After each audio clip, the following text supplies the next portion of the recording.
What's going on, everybody? Zack Rosenblatt here with Mike Kaye for the latest episode of the No Huddle Show, Memorial Day weekend edition. We're recording this on Memorial Day. You guys won't get it till Tuesday morning, but we've been off for a couple weeks. Mike was on vacation. I had some vacation. We're back. We're gonna try and get you guys some more once a week if we can. But how you doing, Mike? It's been so long since obviously I've seen you, but it feels like it's been a while since we've talked. Yeah, I think like my beard growth has been at least 2 inches since the last time we did this podcast. Like it's grown pretty gnarly. How's your beard doing?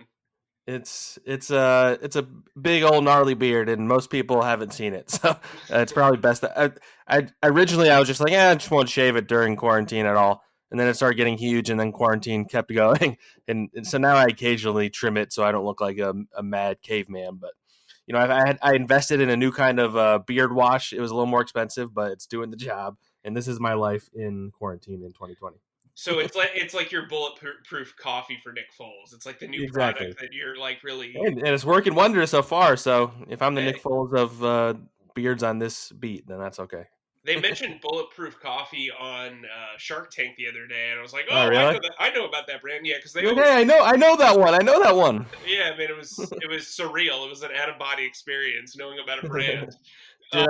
Speaking of Nick Foles, did you watch the match yesterday on Sunday? I didn't because I was trying to finish my vacation goal of watching all of Deadwood in one Nice. week, and I accomplished it. Got it down to It's the a good 13th. goal. Got it down to the 13th hour. Watched the TV movie at 1:00 in the morning. Didn't realize that my kid was going to wake up at 5:40 this morning, and my wife was going to be like, "Hey, do you mind taking care of him?" Probably not the best decision, but what are you going to do? Yeah, but in regards to Nick Foles, I'm sure you saw on Twitter though about Peyton Manning was just like roasting everybody, and he at the beginning he like made a joke to Tom Brady about how maybe he should get that Peyton should get either Bill Belichick or Nick Foles as his or Eli as his caddy, like just making fun of the people that have in a way bested Brady throughout his career. And then later, like Brady had this like weirdly phrased thing where he said he's not scared of Falcons, but he's scared of Eagles. And of course, Eagles Twitter just latched onto that and hasn't stopped talking about it. So, Yeah, I wonder if it was like he was talking about like the golf term. well, I think he was trying to make a joke, but also referencing foot. But he also like phrased it in a very weirdly Right. grammatical sentence. But hey, it's Tom Brady, so he also ripped his pants. But he's one of the few people that can rip his pants, and it's not really going to affect him at all on national TV. I'm sure there are some people that would encourage him to rip his pants. So, like, I mean, whatever.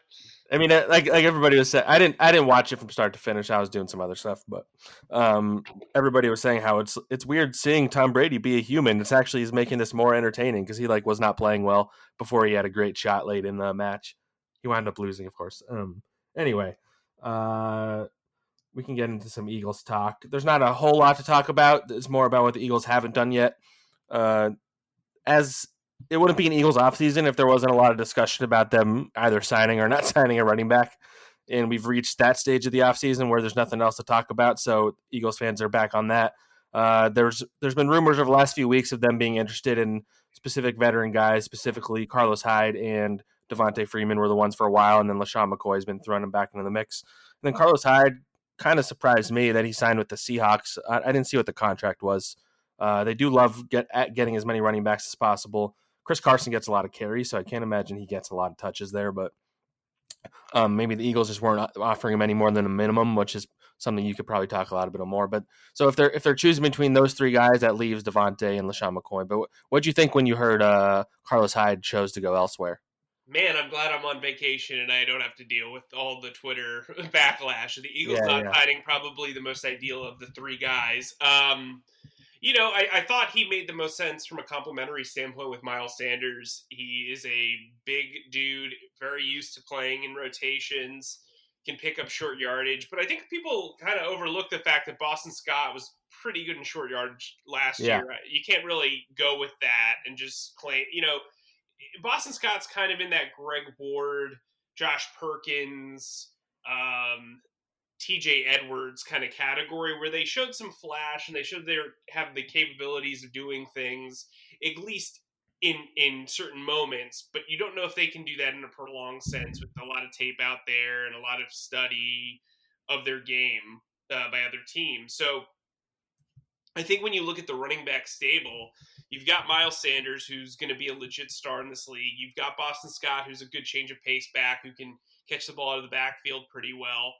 And then you've got two undrafted rookies in Adrian Killens and Michael Warren. You've got a guy who's never played in a regular season game in Elijah Holyfield. And then you've got the former Super Bowl hero, but also the oft-injured running back, Corey Clement, who didn't have a carry last year. So I think there's a lot to be desired from a depth standpoint. And so I think when you look at Devonta Freeman and you look at LeSean McCoy, I think they're both appealing for different reasons. I think the fan base... Let's go each guy and do pro con. So that way we can break him down that way. Let's start with Freeman because I think he's the bigger name right now. Okay, so Freeman is coming off 3 seasons where he missed 18 total games. He missed 14 games due to various injuries in 2018. Had a kind of mediocre year last year. He had over 1,000 all-purpose yards, but just still wasn't the dynamic player that he normally is. It's worth noting when you consider his durability that he was in a rotation with Tevin Coleman for several years prior to last season. So I think he's an interesting guy because he knows what it's like to play in a tandem or a rotation out of the backfield. He's very good at catching the ball.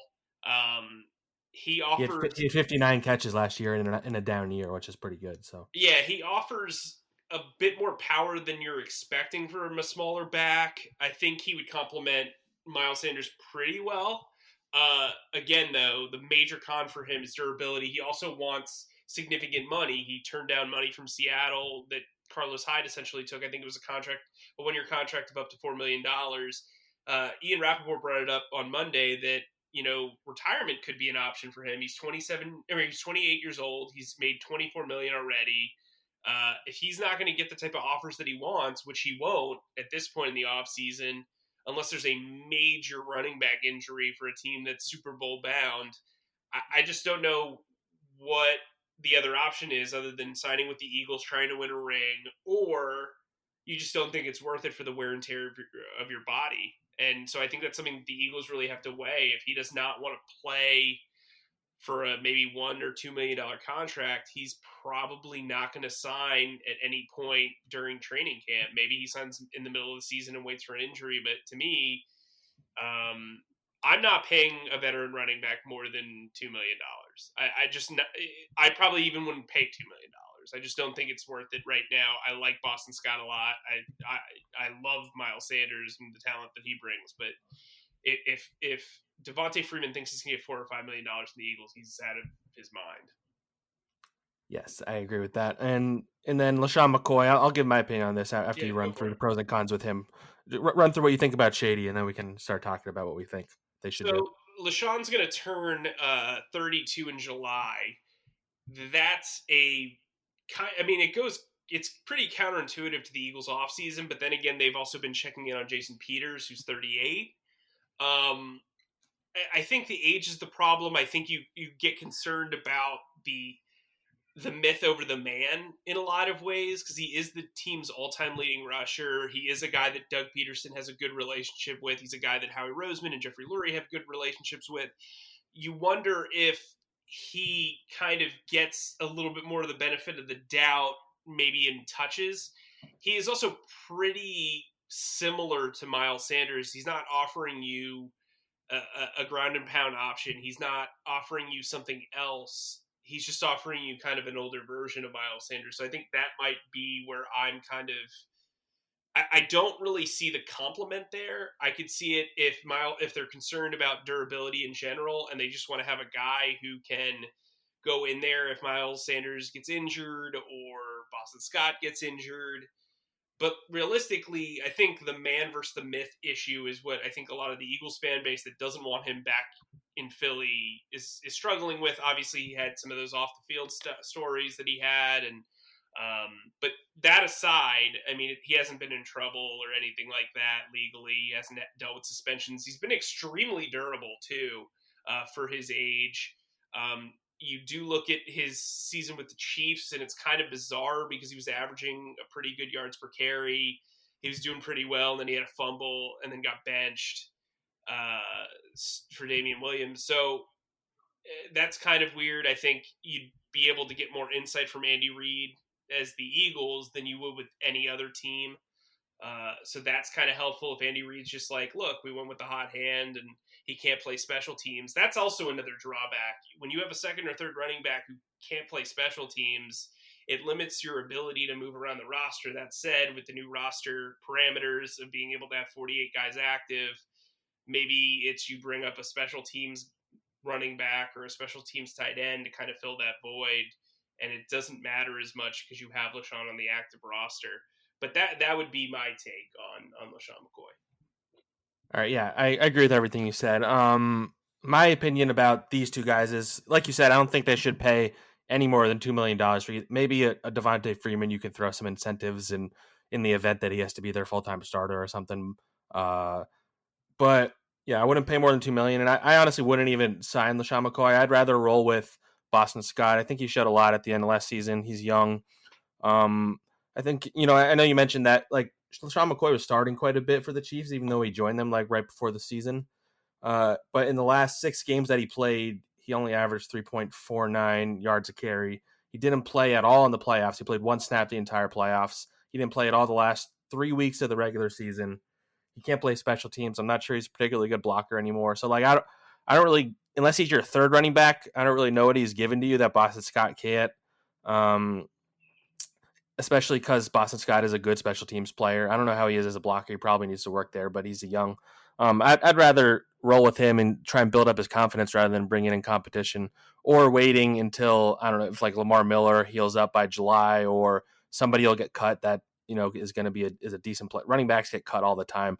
I would rather not sign either of them than pay too much or to bring in LeSean McCoy at this point of his career. Yeah, the one guy I could see them going after and maybe a trade and just like a flyer is Royce Freeman from Denver. Yeah, I like that a lot, yeah. Denver has Philip Lindsay. They brought in Melvin Gordon on a pretty nice contract. I struggle to figure out where Freeman fits into their running back rotation because it did sound like John Elway wants a 2-man. He wants a tandem as opposed to a trio. And so Freeman, if you can maybe offer a player that you think is probably not a long-term fit for the team, somebody like a Crayvon LeBlanc or Rasul Douglas or, somebody of that ilk, maybe an offensive lineman, and you can get a deal done, a player swap before training camp. That makes sense to me. He's still on his rookie contract. He has a background with Rich Grangarello, who's the senior offensive assistant for this team. And, I think you've just got to be smart, and that seems like a Howie move to me. I really wouldn't pay Freeman or McCoy. I am a very big believer in letting Miles Sanders be the guy. Yeah. But I do think you're going to keep 4 running backs. Corey Clement's probably better off as a special teams ace, potential kick returner, used on offense in certain packages, but not with regularity. I think the rookie year was the exception and not the rule. And I mean, that's what you do. You have Clement as your special teams guy in the backfield. You've got Boston Scott who can also play special teams. And then you bring in a guy who can compete with Boston Scott for that number 2 job. Because I do think Scott still needs competition. I think Scott's definitely making the roster, and I think he's going to have a definitive role. I just think if you can bring in a guy on a rookie contract, that makes a lot of sense. Because I'm under the impression the Eagles do not want to pay running back. I mean, if they did, they would have. Yeah, I'm sure Hyde or Freeman would already be here.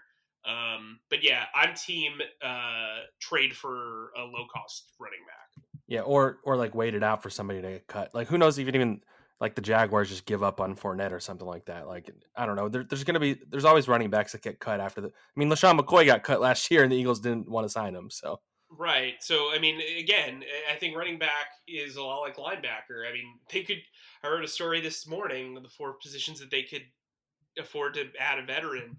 Linebacker, man, woo! I mean, outside of Nathan Gary, they don't really have a guy with like legitimate starting experience, and that's a problem, in my opinion. I know they don't really invest in the linebacker position, but I mean, at some point you've got to stop the run outside of your defensive line, so. So we can transition to that now. I know you want to talk about what else. I know they have other needs besides running back, obviously. It seems like everybody's kind of in a holding pattern right now with signing guys in general. I think they're waiting until they have Jadeveon Clowney still hasn't signed anywhere, by the way.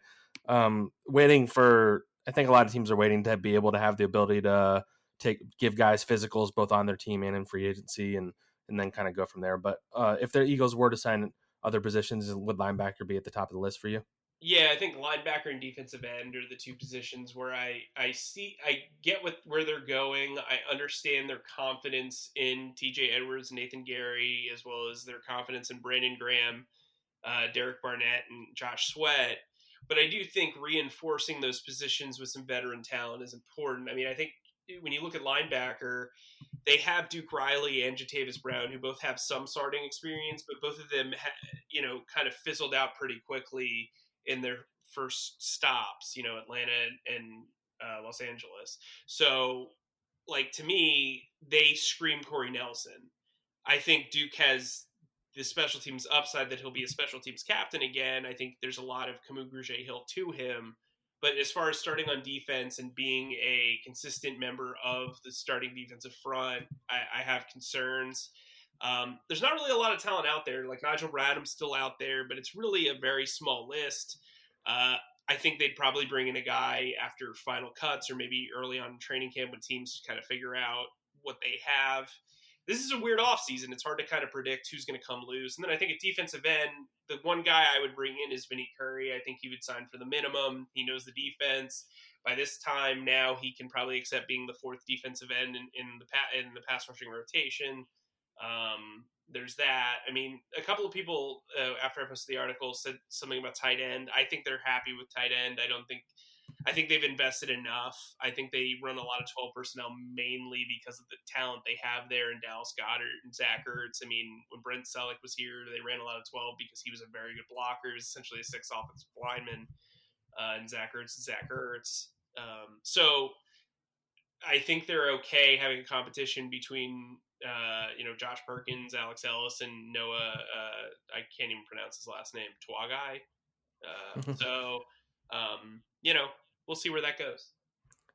And so I should say, while you were on vacation, I was in on the last Doug Peterson video call, and it seems like they're going back in the direction of trying to talk up Andre Dillard as their future at left tackle, and they said they're keeping in touch with Peters, but he was hyping up Dillard again. So I don't know if this is all a negotiation tactic with Peters or if they're legitimate about it. Like, where do you think they're at right now with that?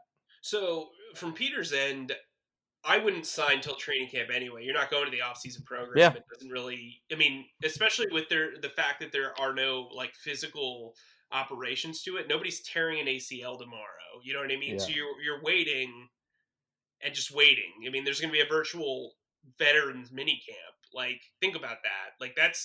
That's like the time when injuries start, freak injuries happen. You remember OTAs, Paul Warlow a couple of years ago.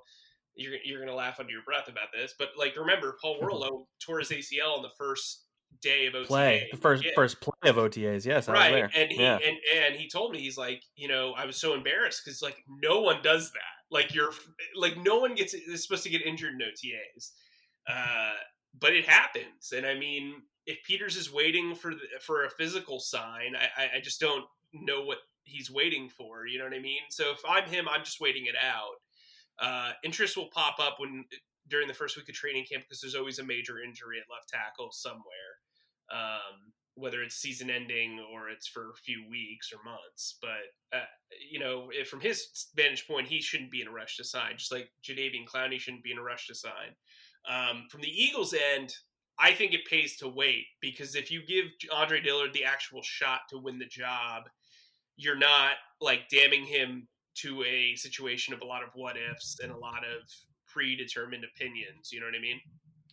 Yeah. And, an interesting part about the offseason thing, like we've talked about this in the past, it's going to be very interesting to see how that impacts somebody like Dillard. I wonder if he has if they start training camp on time, if he has a bad practice, if they start feeling ugh, I don't know what I wonder how quickly they call they get Jason Peters on the phone, or like if he hasn't signed at that point or whatever. So it's funny you mentioned that. So I distinctly remember this. I was talking to another media member. It was the first practice of training camp, and Nate Sudfeld looked horrific.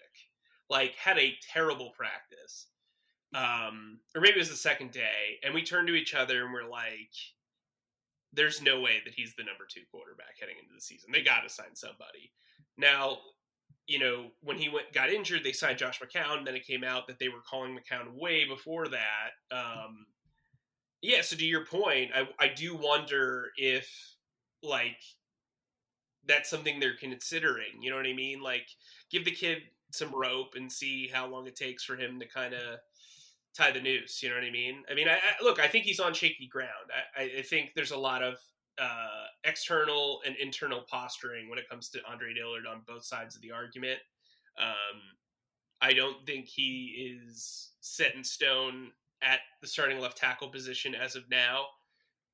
I think he will be the starting left tackle in week 1, but you never know with Jason Peters lingering out there and wanting to finish his career in Philadelphia. Yeah. And to tie back to your anecdote there, also another thing on that call that I think is going to be a factor for all teams in the league, especially ones that are rookie heavy, is that they're all kind of missing this offseason time. I believe they would be in OTAs or minicamp like right now, actually. Yeah, they're in OTAs. Yeah, and I think I saw something about the Eagles not even doing the virtual thing this week or something like that. I'm not sure if that's true. Anyway. Yeah, that got squashed. That's not true. Okay, got squashed. Okay, it's good you said that. All right, cool. All right, anyway, like rookies are obviously the most affected, especially teams with like young quarterbacks. But the Eagles have had Carson Wentz long enough that part of it shouldn't matter. Although they have a lot of the young receivers. But the point being, Doug pretty like in a long detailed answer, which Doug doesn't give a long detailed answers that long, explained like why Nate Sudfeld is probably the number 2 quarterback as it stands right now, and how they're going to give him every chance to, and how Jalen Hurts still has a long way to go in terms of learning the offense. Like it's just not the like, and coaches have said this and they've tried to like play it off like they're going to play with the cards they're dealt, but like especially quarterbacks, like talking to Press Taylor on Zoom and talking to Carson Wentz on Zoom and texting with him and talking to Doug Peterson on a video chat is just not the same thing as going out on the field and throwing it to receivers and seeing the routes in action and seeing the plays and seeing where you mess up and watching the film of it. So I just don't see a scenario where Jalen Hurts is ready to be the number 2 quarterback at the very least the first half of the season if everything starts on time. Yeah, I mean, I agree with that. I think in a lot of ways that first month of the season is going to be a serious, learning experience for Hurts on the job. And so I think maybe by mid-season you could see it to where they admit that, Hurts is the guy behind Wentz, but I just don't see it. Like, I think this year you take your lumps and you say, look, we're investing in this guy long term. He's going to get to learn behind Nate Sudfeld. We'll probably have him active for the majority of the games this season. But for right now, Nate Sudfeld's the backup. And look, we've invested enough in Carson that if he does go down, we either need to create a package for Jalen Hurts to where he splits the load with Nate Sudfeld, or we've just made our bed, so we've got to lie in it. They've shown patience with Sudfeld throughout the years. I don't personally think he's ready for this job because he hasn't shown it yet. So it'll be interesting to see how they kind of figure this out moving forward. But yeah, for the most part, I think Nate Sudfeld's going to be the week 1 backup quarterback, barring injury. Barring injury, which is always possible. I mean, hey, Josh McCown is still hanging around if they want to give him another call. So. Right, and that would bother me significantly if I were Nate Sudfeld, because he has not officially retired, and he knows the system, and there isn't a person in that locker room last year that didn't like Josh McCown. So, oh, man, especially by the end of the year. And you saw it on the Amazon series, too, where, especially that last game, just like the way everybody was, like, there for him. Well, and they went out of their way to accommodate him with this deal last year. Like, that doesn't normally happen. So I do wonder if Nate kind of isn't showing the type of, talent on the field. If they do start to wonder, hey, Josh, do you want to come back? We know that if you get injured in a game, we have Jalen Hurts. We're going to have him active for a package role. So we're not as, the main issue that they should have taken away from that Seattle playoff game is in the playoffs, you should always have as many active quarterbacks as possible. Like, you had a 40-year-old behind an oft-injured starter in a huge game that was a winnable game, and he got injured, and you couldn't bench him because all you have is Greg Ward. You know what I mean? So, I mean, if I'm them, that's part of the appeal of having Jalen Hurts active for every game, along with Nate Sudfeld. Yeah, it'll be interesting. It's gonna be interesting to see the strategy that goes like where everybody's gonna be able to analyze like why they picked those two practice squad guys to be active on game day or whatever. Like, it's gonna be interesting to see how that plays out. Yeah, it's gonna be a fun week every single week. I love it. It'll be like I mean, you're a big inactives guy, so yeah, huge inactives guy from the jump. Yep. And it's going to impact the ability to win Bo Wolf's patented Feely Award, because there's going to be guys that like are on the practice. Like, it's going to be just, I don't know. It just seems like the approach is going to be way different. Like a guy like Matt Pryor or whatever, maybe might just go on the practice squad. Like a 6th round pick might just be on the practice squad all year instead of on the roster, because they can make him active or something. Or yeah, I think Sean Bradley is going to be an interesting case study like that, and Quez Watkins too. Exactly. All right, I think that's all we got Eagles wise. I know you wanted to do some recommendations at the end here. What do you got?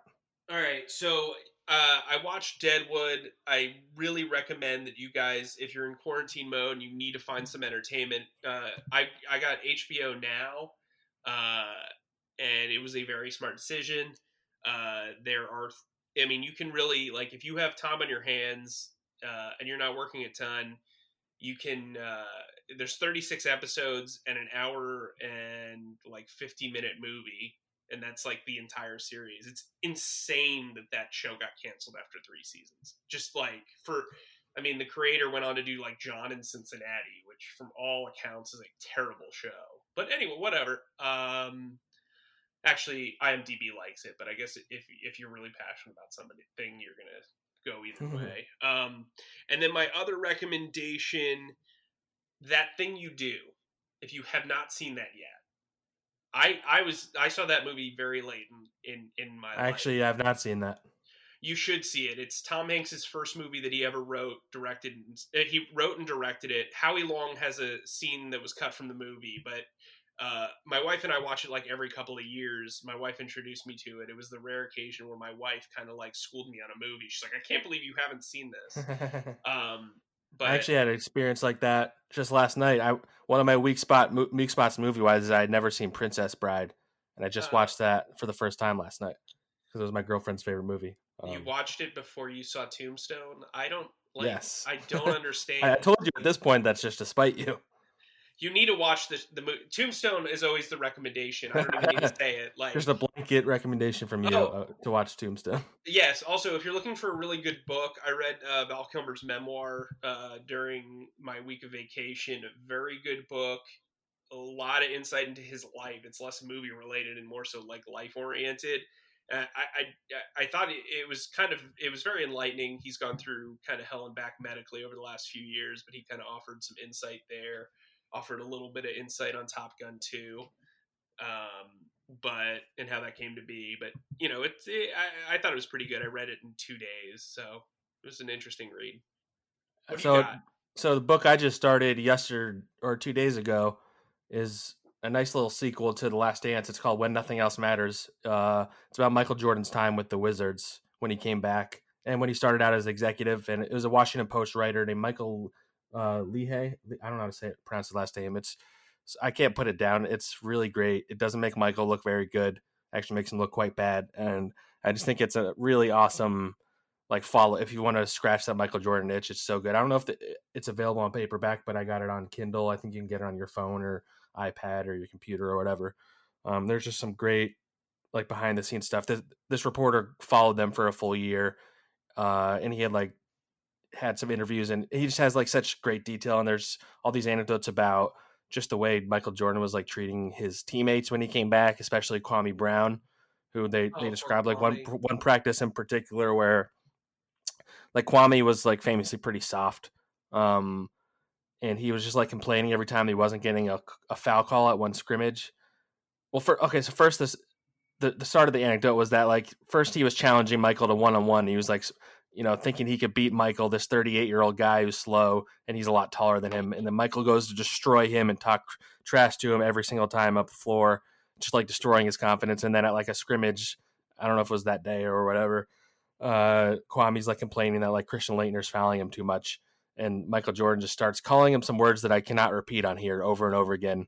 And it's like no wonder that like Kwame just never, he actually wound up having a long career, but it's no wonder that he didn't pan out confidence-wise, because when Michael first started, when he started out, Michael like was the one that drafted him, so Michael took him under his wing, and he like felt responsibility for him, and then Michael flips and just like has no respect for him, so he's just destroying him every day, and it's like he was not a good I don't know it. I mean, there's a lot of stories about him as a Bulls teammate, and I don't think a lot of it was shown in the documentary, but he was not a good teammate as the Wizards iteration of himself. And that was a weird collection of like players that year. It was like funny seeing like Richard Hamilton at the beginning of his career, Christian Laettner at the end, and guys like Popeye Jones and things. If you're early 2000s, late 90s basketball guy, there's some interesting names in there. And yeah, I've really enjoyed that book. But like, see, like that the Rip Hamilton relationship is like what I really want to know about. There's a lot in there about that, because before Michael got there, Rip was kind of starting to emerge. Right. Like the season before, he had like a few 40-point games. He didn't play defense at all, and he was kind of thin. I don't want to spoil everything, but there's like a lot of stuff about how Michael Jordan was basically controlling Doug Collins too, and making him do whatever he wanted. And Doug Collins comes out of this looking very bad, and he's Michael's puppet pretty much. Well, I thought he came off pretty the last dance, to tell you. I mean, Doug Collins famously just like, any Sixers fans listening to this, and I know there's some that do.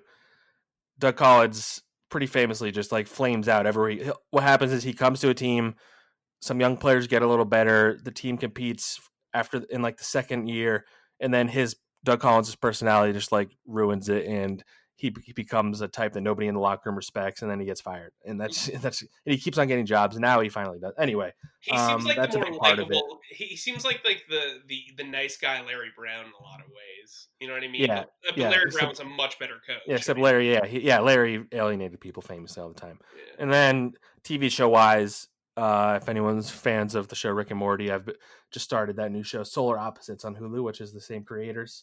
It's somehow more R-rated than Rick and Morty, and I'm liking it so far. Thomas Middleditch voices a character. The kid from Goldbergs is on there, and it's really funny. It's the same exact tone, and if you like Rick and Morty, you'll like this show, and that's what I would recommend. I think there's 8 episodes on Hulu. Well, dope.